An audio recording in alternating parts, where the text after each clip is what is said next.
Hello, everyone. My name is Krista Drobac. I am the founder of Moving Health Home, a coalition to change public policy to allow seniors and all Americans to receive more care in the home. You've joined our panel today. Let's talk policy. What reforms are needed to advance care in the home? And we have three incredibly distinguished panelists who are experts in this field. Mark Prather is the co-founder and CEO of DispatchHealth. We have Dan Savitt, the CEO of the Visiting Nurse Service of New York Association, Visiting Nurse Services of New York. Chris Johnson, who is the VP and Head of Corporate Development for Landmark. So I know we all have LinkedIn, and I would just want to say a couple of bullets about each of our panelists, but I encourage all of you to connect with them. Dr. Prather has over 20 years of experience as a board certified emergency medicine specialist. He also has experience managing large provider groups. He has been involved in multiple medical industry startups, including iTriage, where he served as the medical director. Dan Savitt, the CEO of the Visiting Nurse Service of New York, has had stints at U.S. Acute Care Solutions and Landmark Health. And he also has a background in finance and operations, which is obviously very helpful in thinking through how to make these business models work. Chris Johnson, again, leads corporate strategy for Landmark, and he has led and built interdisciplinary teams of clinicians, nurses, and clinical administrators. And so, as you can see, we've got a wide range of experience and all of the kinds of experience that we need to make these care models work. So before we talk about the policy aspects of this, I want to give an opportunity for each of our panelists to talk about their business model and explain basically what they're trying to achieve. So Mark Prather, why don't we start with you, Dispatch Health? Sure, thanks, Krista. Dispatch Health, we founded it back in really 2014, 2015, and we set out on this journey to build the largest and the most comprehensive high acuity system of medical care in the home. So we put the patient back at the center, and we built a clinical and technology platform that delivered highly trained providers that you used to only find in hospitals, the necessary equipment and any ancillary services like radiography, ultrasonography, a moderate complexity lab, in order to provide medical care for really the highest acuity patients in their home. The system of care includes really a comprehensive set of services these days that allows us to care for patients in the home. That includes high acuity on-demand home treatment that really can substitute for an ER visit, in-home visits that facilitate the transition from the hospital or even the skilled nursing facility to the home, in-home last mile ancillary services like radiography, ultrasonography, and lab. And then finally, 30-day in-home episodes that substitute for either a hospitalization or a skilled nursing facility stay when appropriate. And so by the end of this year, I think we'll operate in about 50 markets across the country, and we're approaching 1 million patients served. This year, we'll generate about $350 million in medical cost savings, really by substituting lower cost equivalent medical services in the home for higher cost hospital ER evaluations, admissions, or skilled nursing facility stays. Great. Thank you so much. Dan. Great. Thanks, Krista. So for 128 years, the Visiting Nurse Service of New York has helped the people of New York City to live, age, and heal well, really where they feel most comfortable, and that's in their home and connected to their family and their community. And community is of utmost importance in New York City. And we have a wide range of ways to do that, from traditional home health, home care and hospice, to a wide variety of community mental health and care management programs. We're hyper-focused on driving high quality and cost-efficient comprehensive care, and are willing to step into unique value and risk-based arrangements and partnerships that focus on improving clinical quality and patient engagement while lowering that overall cost of care. And so we incorporate all the capabilities across VNSNY, including the capabilities we have as a payer, because we have a large managed care part of our organization, and we have a long history of innovation. And so we capture all those things in order to do this in the home well. So thank you. Great. Thanks, Dan. Thanks for joining us. Chris. Thanks, Krista. So Landmark Health was founded in 2013, and we provide in-home primary care for seniors with complex chronic disease. We do it by building physician-led medical groups in our local communities that bring and coordinate care into the home of seniors to help manage chronic conditions, medications, as well as provide interdisciplinary care services to those members. So think about incorporating behavioral health, nurse care management, pharmacy, social work, and other team members to really provide all of the services that these seniors need to help them live longer, help them live happier lives in their homes. Today, we operate in 18 states in about 55 MSAs, and we care for about 160,000 patients. At Landmark, we call them Joes and Josephines in full risk arrangements. So our partnerships with either health plans or risk-bearing provider groups put us at risk for the total cost of care for all of the patients that we care for. And our business model is being able to provide better, more proactive primary care and extending that their community primary care into the home and prevent avoidable hospitalizations and all the costs associated with that. And we found by doing that we can really achieve three important things. One, we really drive great patient experience and patient satisfaction. So really consistently getting patient satisfaction in the high 90s. Two, we can dramatically improve the clinical outcomes for these patients via reduced hospitalization. So we consistently see 20 to 25% reductions in hospital admissions and 20 to 25% reductions in skilled nursing days for the patients that we care for.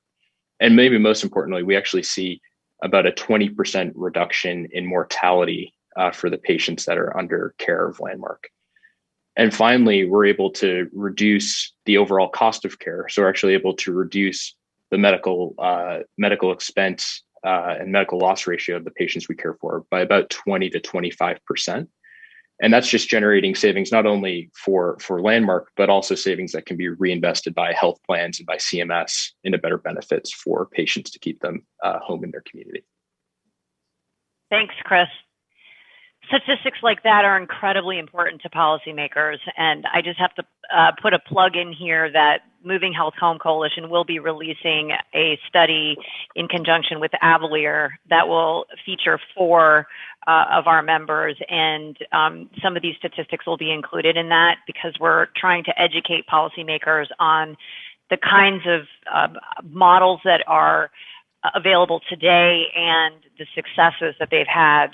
And of course, lawmakers care a lot about quality and cost savings, and we've achieved both of those. So thank you for tracking all of these important, doing this kind of research, because this is going to help break down the policy barriers that we need to come down in order to scale these businesses.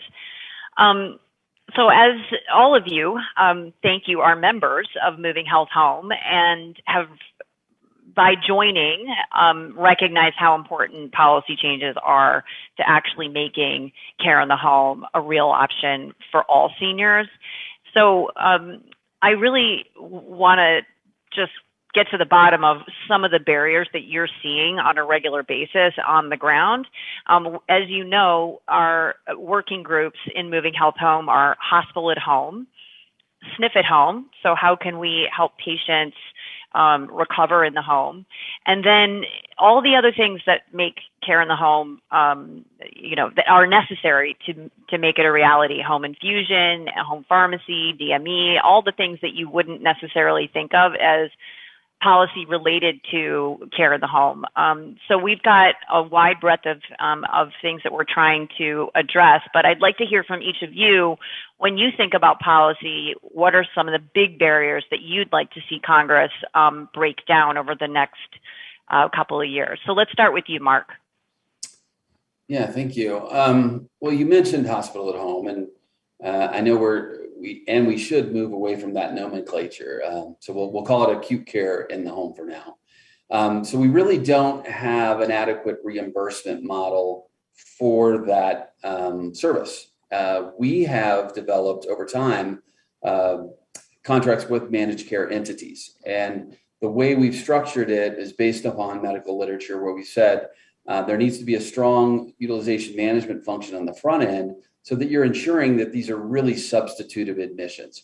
If you look at the body of work called hospital at home, there's a lot of people that admit very low acuity things, or just do remote patient monitoring and call it hospital at home. But what I'm talking about is true substitutive admission. And then we go on to discount the payment from the existing Part A and Part B spend. We should be able to do this for less.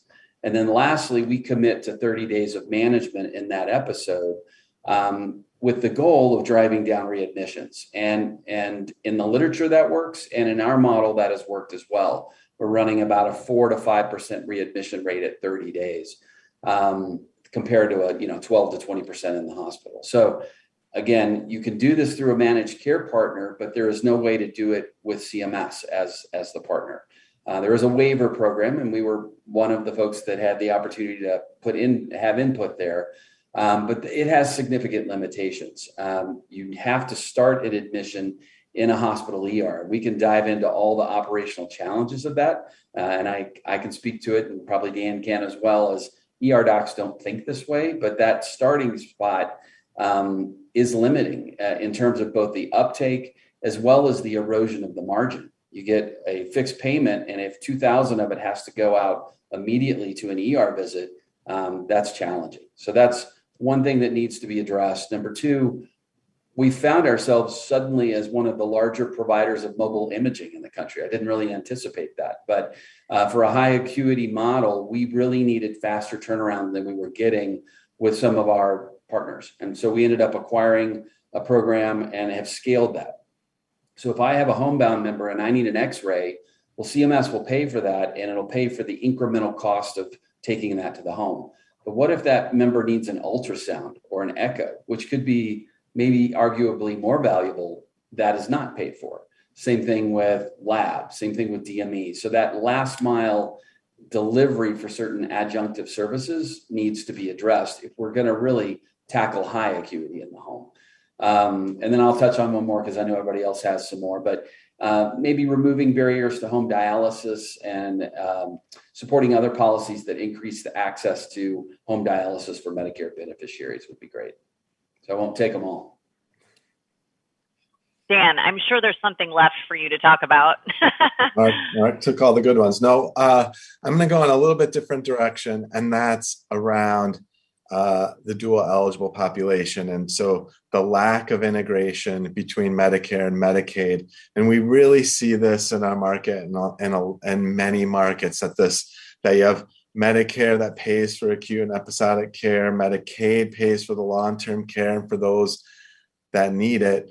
And then, but as the population ages and we see more and more frail and poorly resourced populations, and there's these distinctions between Medicare and Medicaid really blur, and they need to come together. And so we really want to incentivize, and we want CMS and Congress to incentivize the states to do around Medicare and Medicaid integration. And I would say especially for those that have long-term support services needs. And we see it every day in New York State. We do have a plan that is fully integrated here, but it is not as effective as it could be, and it's certainly not as funded. And so continuing down this road that I started here, Congress is considering plans to spend hundreds of billions in Medicaid funds to expand access to care in the home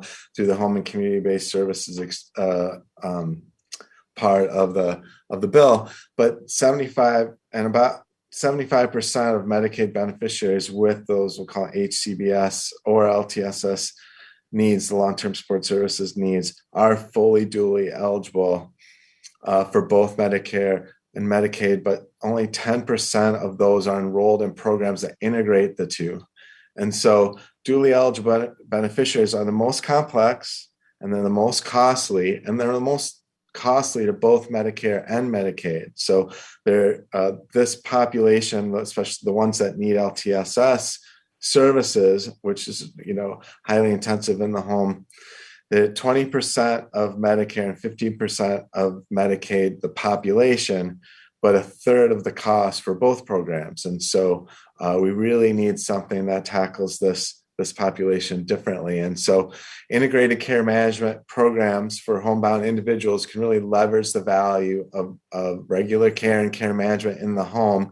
And that will improve the overall health outcomes while reducing the cost of care, especially in Medicare, if we do it right. And so the policy recommendation here is Congress looks to spend these billions on HCBS expansion and workforce retention. They really need to require some level of integrated care, and that will save money in the long term and incorporate all these home and community-based services into a broader strategy rather than just increasing the benefit and keeping the benefits siloed. We really need to bring these things together to improve the health of those that are older, disabled, and chronically ill, and then poor, so they're eligible for both Medicare and Medicaid. Great, thank you. Chris, policy barriers.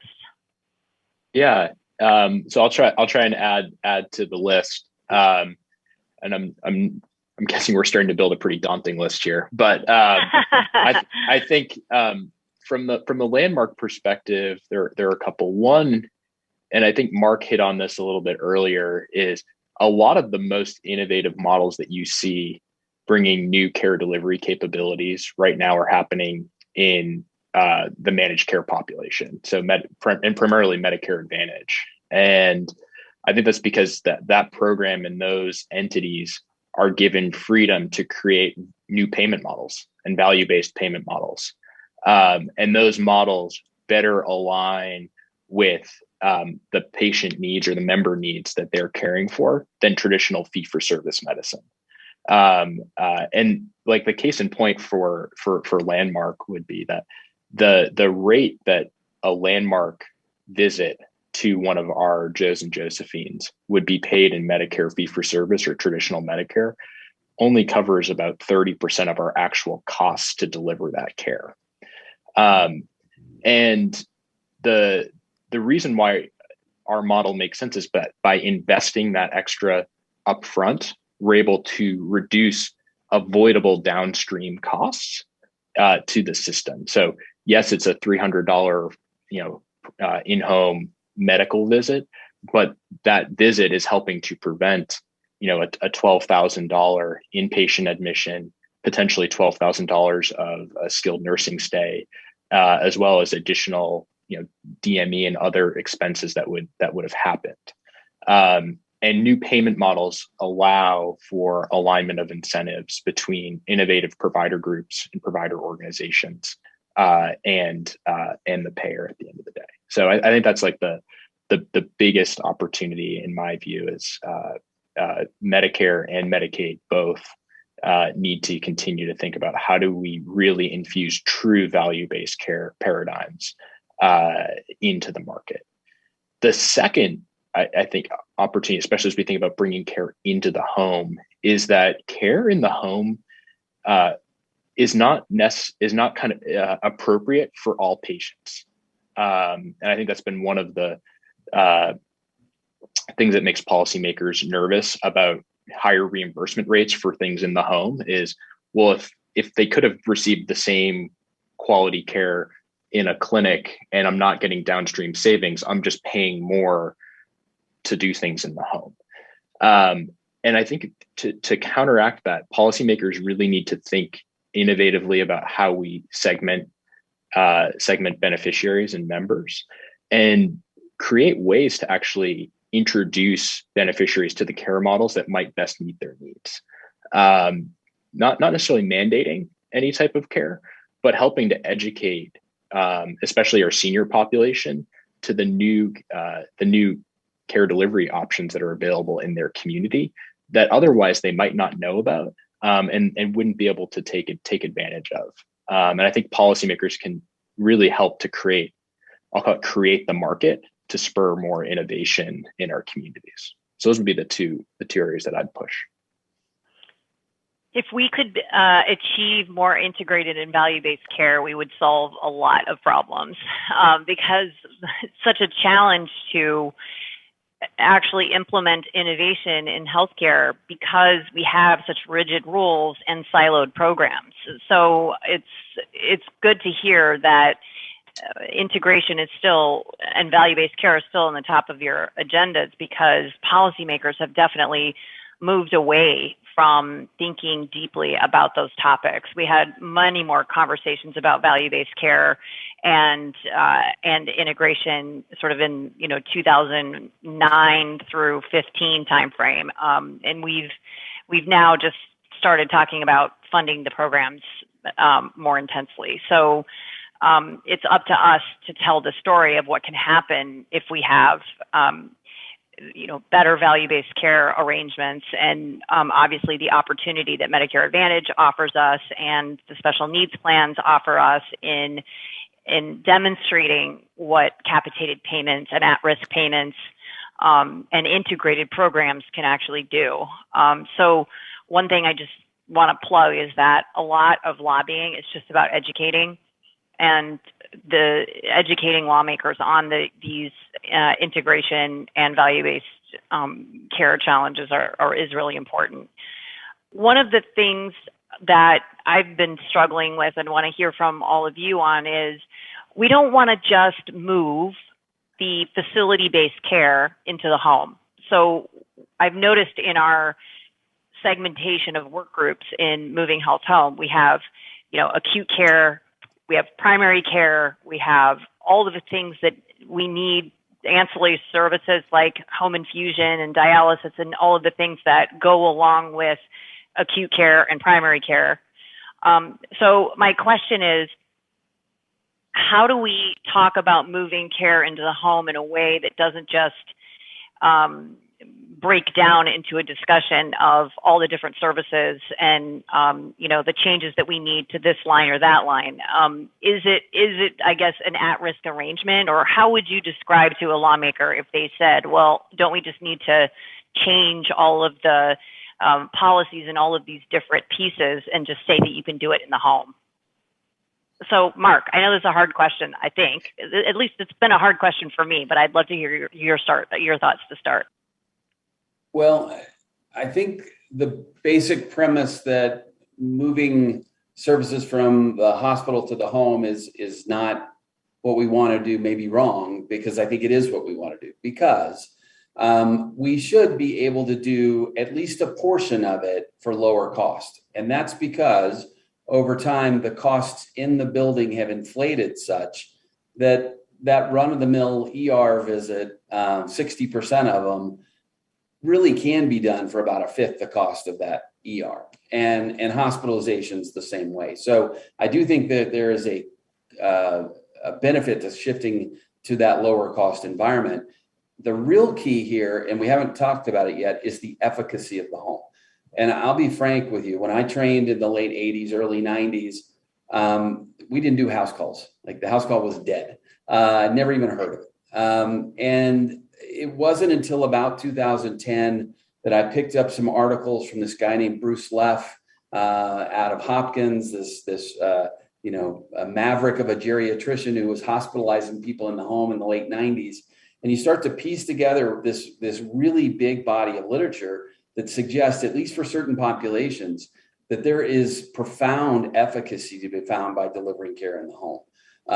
The hospital at home literature suggests that there's a 20% mortality reduction for hospitalization in the home versus the hospital. That's better than a statin, right? That's better than any drug. And so why is that?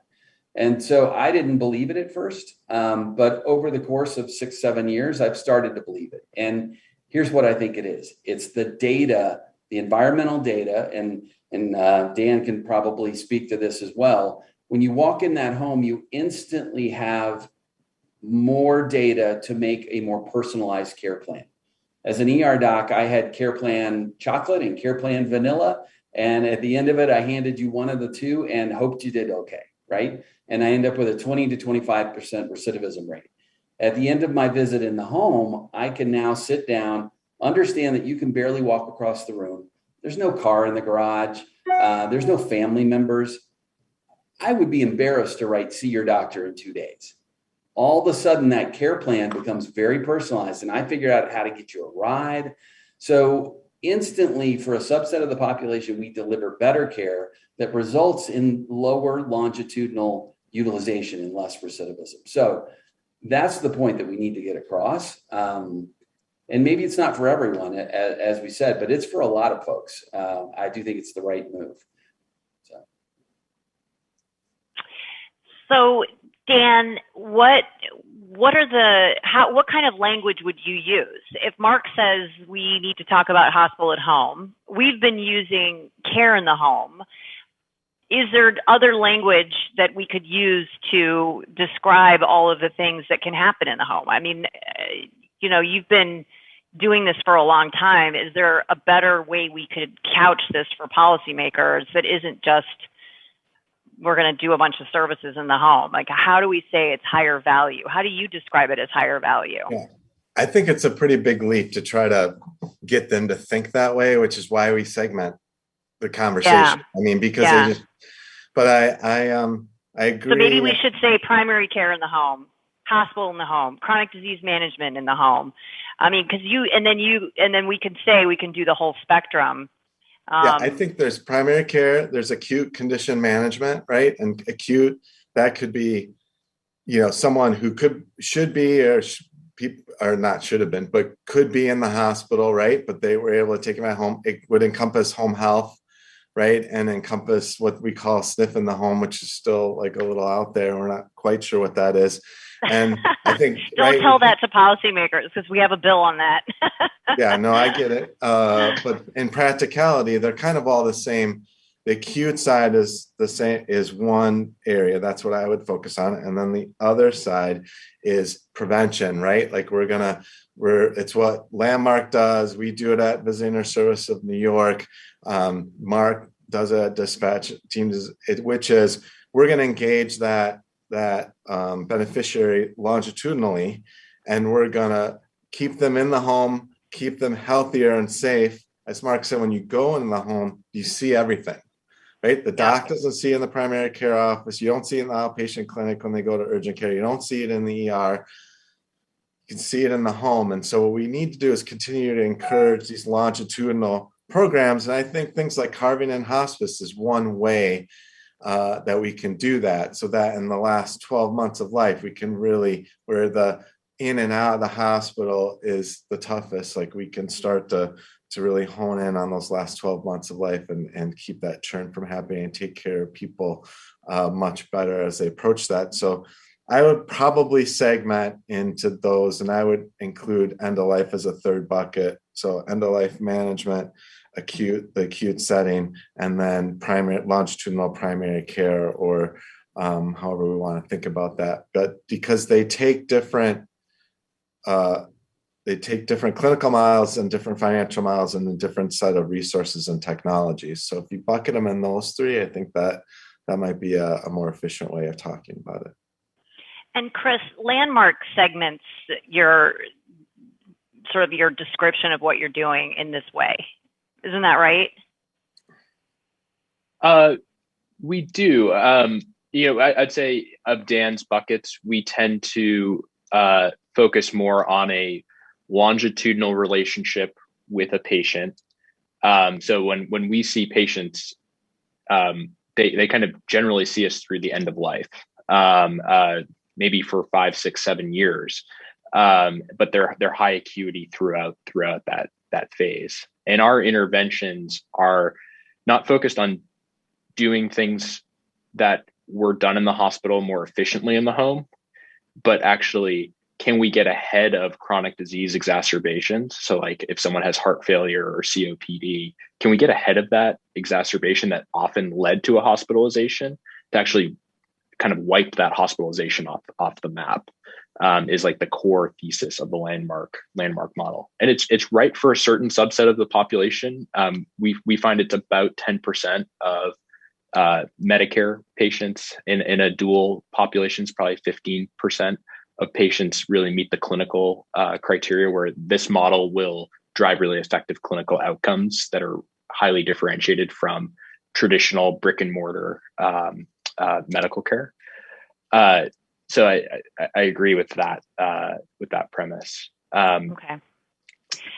So let me just pivot here and talk about caregivers a little bit, because Chris, you emphasize building a relationship with the patient. That's a longitudinal, longer term relationship that might be different from an acute episode.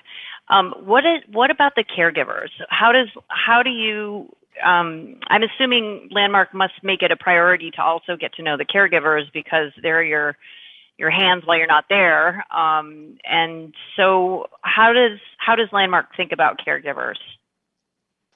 Yeah, it's a really great question. I mean, caregivers are integral to the care model that we deliver.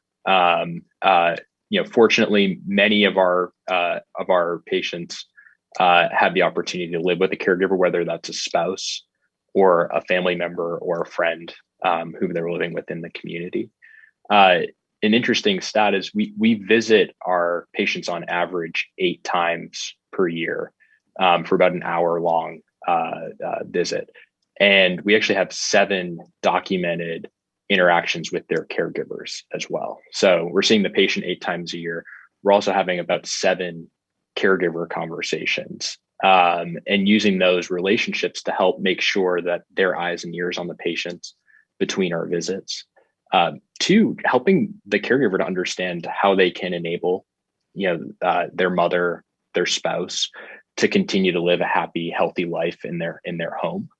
And so it's just a very critical part of the model. And again, it's where innovative models, I think, like the folks on this call, are able to do things that brick and mortar can't. And I'll give you an example.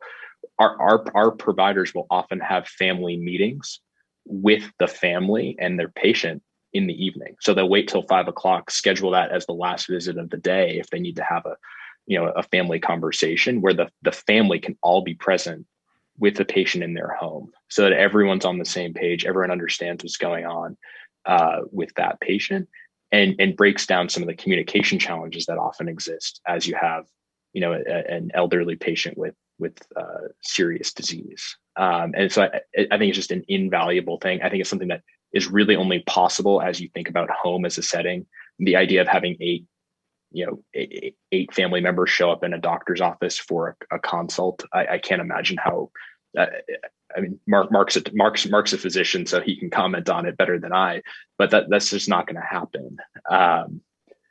And I just wanted to make one point, bringing it back to the last question you asked, Krista, about like what policymakers need to think about. And I think that ultimately what our patients care about is like living meaningful lives until they die. And for me, there's a lot of clinical metrics that we can all look to measure that. But I think as a policymaker, I would really encourage folks to think about maybe some non-clinical measures as well. Think about things like, are patients saying that they're having like happy, healthy days in their home? We don't measure. I don't think that's like a CMS measure today. Maybe it's a CDC measure. I'm not sure. But I think that's when we at Landmark really think about like what matters. It's, are we helping our patients to be able to go to a granddaughter's wedding? Maybe our patient wants to be able to walk to the mailbox to like get their own mail, and because that's like an exciting thing to do for the day. And care in the home is how you help those outcomes become reality. And I know it's a little squishy, but I think it's like a paradigm shift that we need to continue to embrace as we think about the future of healthcare in the US and really being patient-centric. Healthy Days is a CDC measure, but it is not incorporated into any of the ways that health plans or Medicare fee-for-service thinks about quality. It's not attached to star ratings necessarily. So I guess it could be incorporated into a CAP survey, but I I think you're absolutely right. And oftentimes I ask people, what would you want? Would you want to be in the hospital? And that, I think, conveys the same sort of thing, is like you can't necessarily have a meaningful existence if you're sitting in an institution. Mark, how do you think about caregivers in an acute episode kind of a setting? Because I tend to think of it as a long-term relationship, but I'm wondering if someone has an acute episode and you do a finite number of days, what is the caregiver? How does Dispatch think about the caregiver role? Yeah, it's interesting. I am an acute care provider, and I have this interesting perspective in that, do we change our behavior? Does life change dramatically when you're in with your primary care doc once a year, or you're having those discussions?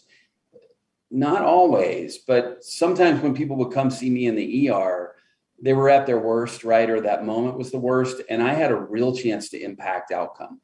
And so I think what we're really biased towards involving the caregiver. And what we found is that we've been way more successful than I ever was in the building, enrolling folks in palliative care, enrolling folks in hospice, just because we could pull that family member into the living room, spend hours in the home. That's the way our model works. That, if the provider can fix the medical problem in 15 minutes, that doesn't mean they should leave. They should figure out what else needs to be fixed. And then a lot of times, because we're not the longitudinal caregiver, we're walking out and communicating with a landmark or somebody else. But we involve the family members. We actually have an app called Care Loop that they can log on and think of it as a HIPAA secure Slack channel.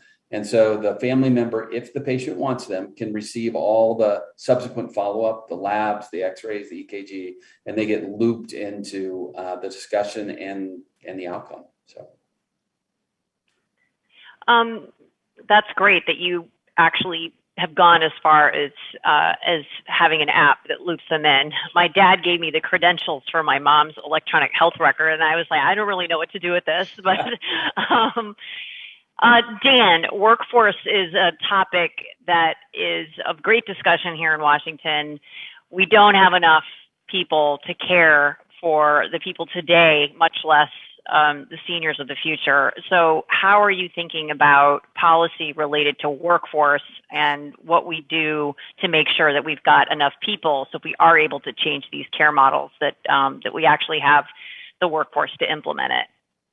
Yeah, I think that's a great question, because on the home care side, we have significant gap, right, from nurses and social workers and rehab therapists and home health aides and all, basically everybody that we need to go in the home and do and provide this care that we've been talking about. We're nearing a crisis in many communities. And so this is something that I worry about and work on every day. And one of the issues is, so if we separate managed care, which we talk a lot about because of the flexibility that managed care has from the government programs, the fee-for-service, what we typically call fee-for-service.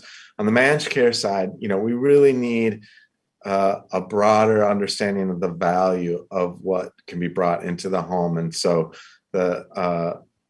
there's still this view of care in the home outside of the innovative models, like Dispatch and Landmark are great examples of what I would call innovative models.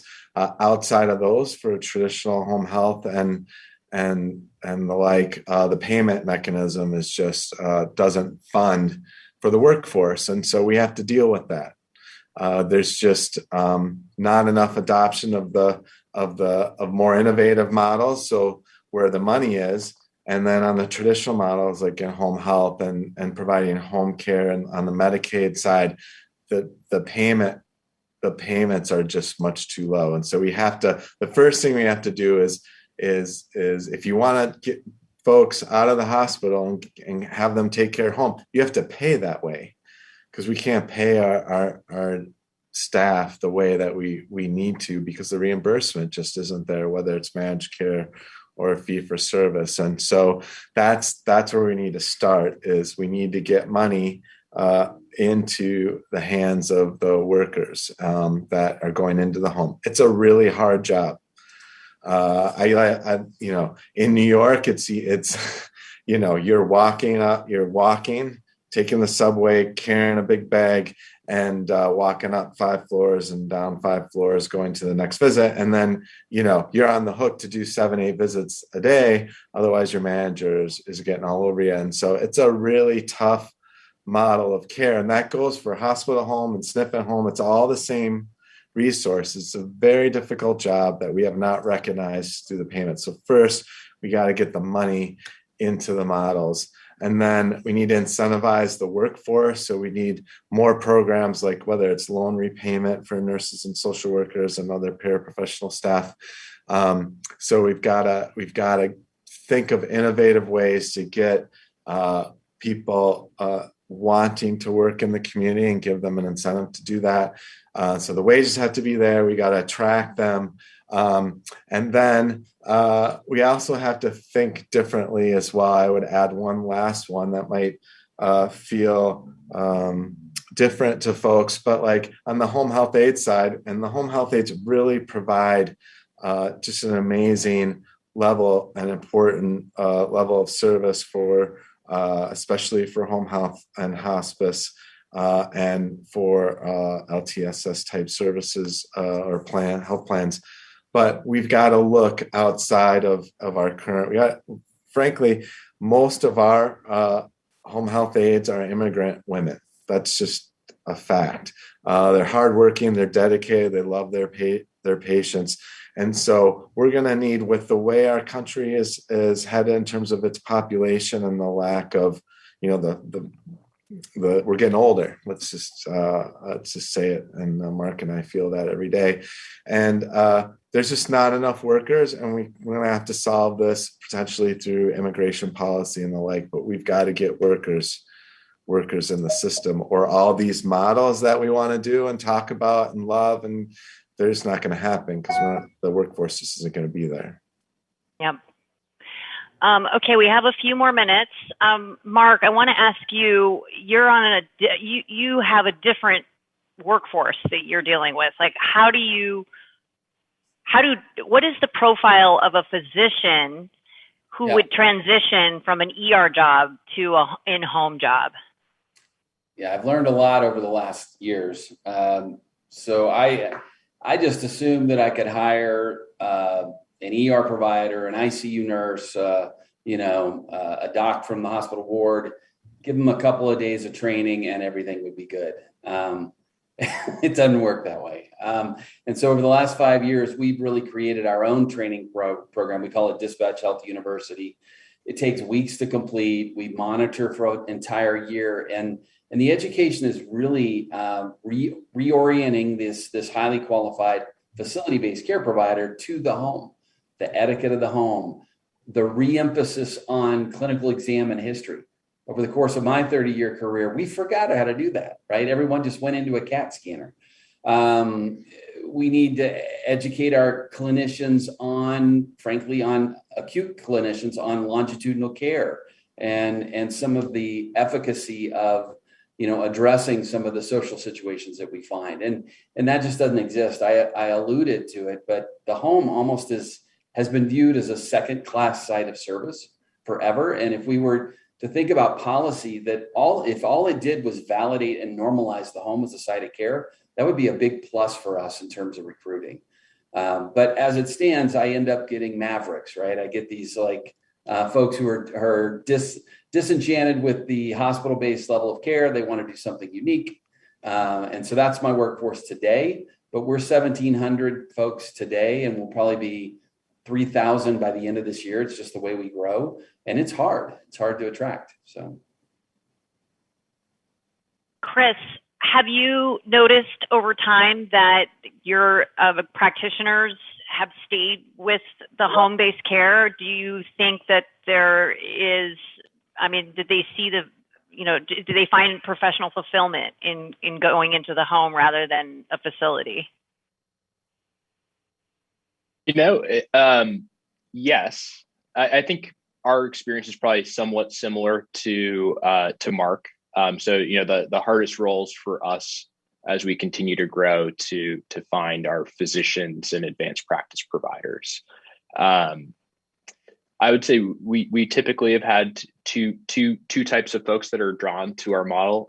One is actually, the former Marks of the world, the guys and women who were ED physicians who kept seeing the same patients come in and saying, like, why are they not getting better care in the community to prevent why do they keep coming in with a heart failure exacerbation? This patient should never be coming through my door.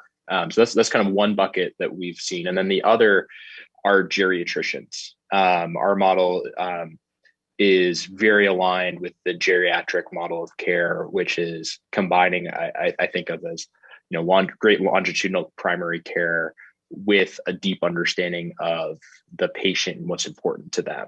I think over time, we are starting to attract physicians who really want to get off the fee-for-service like treadmill, and be able to always make decisions that are in the that affords them to make decisions that are in the best long-term interest of patients, being able to spend more time with them if necessary, because we're not billing fee-for-service, being able to see them more frequently if that's going to drive better outcomes. Our model of care has really enabled that. I don't think all physicians understand that, and all providers understand that there can be a different way to practice medicine. And so to some degree, there's, I think, a lot of opportunity to better explain that and maybe give exposure to advanced practice providers and physicians as they're training. But then the second big thing is similar to Mark. We've had to build, we call it Landmark Academy. It's almost a month before you see a patient at Landmark when you're hired as a clinician. As we go through and we just teach you about care in the home, teach you about what it means to deliver value-based care, because it's the types of questions that you're asking and the way that you think about guiding interventions is different. And then we continue to refresh that every year. Every year there's a 7-week course that all of our providers go through called Masters Academy to continue to bolster their ability to deliver really world-class care in the home.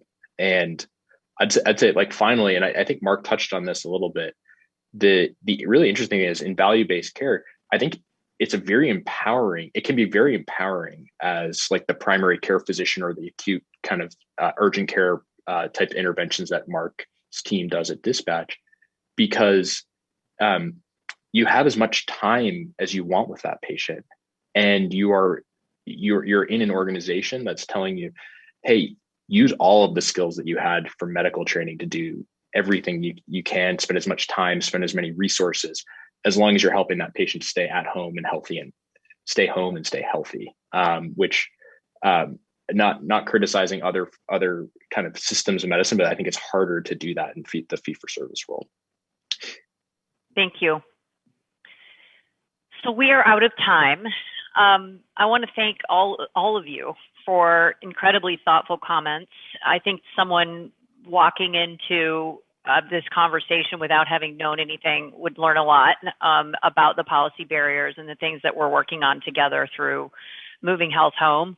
Thank you for being involved in Washington and putting time and resources into helping educate policymakers and really change some of these policy barriers, because I know that when I'm a senior, I want to receive care in the home. I want my parents to receive care in the home as soon as possible. So thank you for your involvement, because I know it's sometimes hard to explain to your board how important investments in government affairs can be, because everyone's busy trying to build a business and make their business better. But government affairs is critical in this regard. So thank you, and thank you for participating today.